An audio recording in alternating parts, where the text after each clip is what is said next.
Hello, I'm going to try again. I'm sorry I got cut off last time. I'm just talking really about the fact that the mainstream media, the Western mainstream media, have got its knickers in a twist, completely in a twist, about this small fire in a bucket on a train in London. It's a small fire. It wasn't a massive terrorist attempt, and it was an amateur thing, and I don't care. They keep talking about how it was like the mother of all bombs, really. It wasn't the mother of all bombs. Nothing bloody happened. Meanwhile, the whole mainstream media is ignoring the genocide and ethnic cleansing of the Rohingya Muslims. What the hell has the world come to? What the bloody hell has the world come to if the mainstream media can still be harping on about a small fire in a bucket and a woman with a bandage round her head with not a speck of dust on her from this so-called fireball that ripped through the carriages? It's all utter bollocks, and I'm sick of it. I am sick of this scaremongering mainstream media. That's what they're still doing. They're still scaremongering about that small event, about that ridiculously small event. And meanwhile, hundreds of thousands of Rohingya Muslims are being murdered every day. Do you know what they do? Do you know what I saw the other day? I saw a man take off his shoes and pick up a baby. And he took off his shoes so he could swing around and throw that baby in a fire.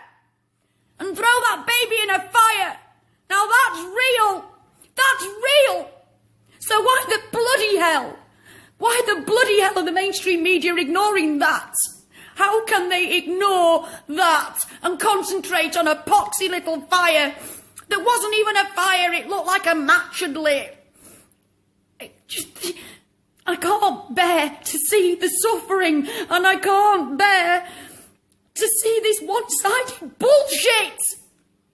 We have to start standing up to our media. If you are still paying your television licence in Britain, stop! Because they don't deserve a bloody penny of it.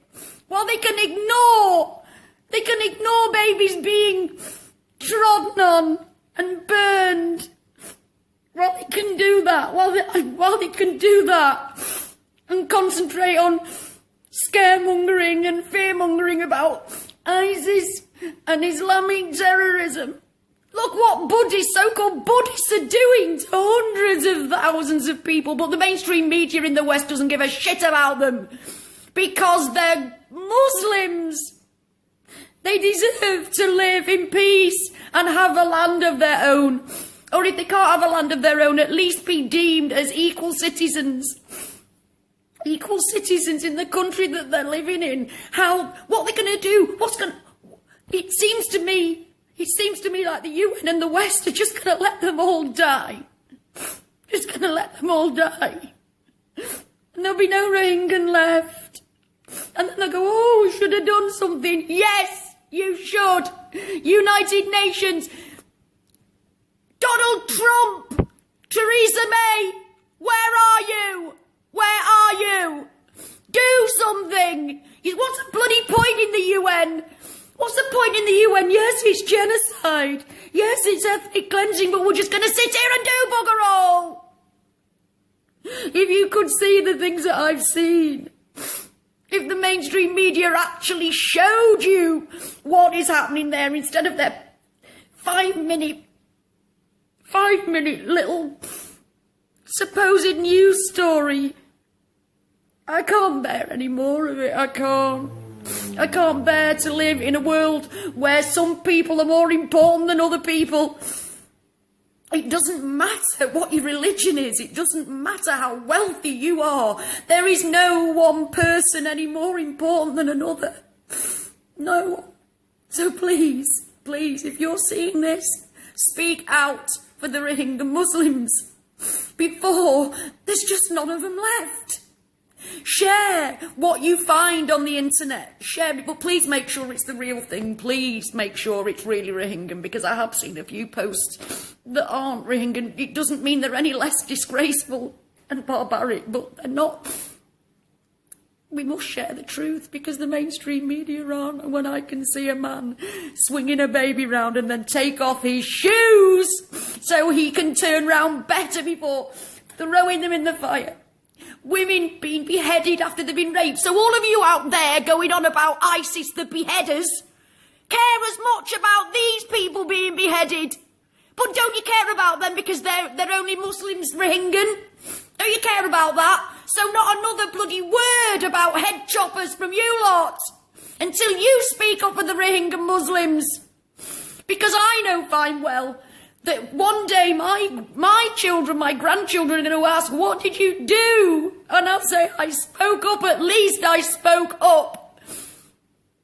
And I hope, I pray that when that day comes, the Rohingyans will be safe. But they're not. I've seen the most barbaric things I've ever seen. And believe me, I've seen some bloody awful shit. I've seen some terrible, terrible things. But there is nothing, I've seen nothing like the abomination that is happening to the Rohingya Muslims. They need our help. We are their only voice because the world, governments, everybody are taking no notice of them. Apparently, this, whatever her name is, Aung San, whatever her bloody name is, wouldn't let the United Nations in to the country. What bollocks is that? Go in anyway. If there was oil there, they'd be in it like bloody Flynn, wouldn't they? So what's the difference? Come on, tell me. Tell me, world. Tell me, United Nations. What is the difference? Why aren't you going in stopping a genocide? Why? Tell me why. When you go into every other bloody country that doesn't agree with what you want, you go in there marching in all over the place. And our media is an absolute bloody disgrace. A disgrace. They can ignore the fact that women are being raped and beheaded. Children, I've seen children having their heads a man stood on the head of a toddler. For the love of God, help them.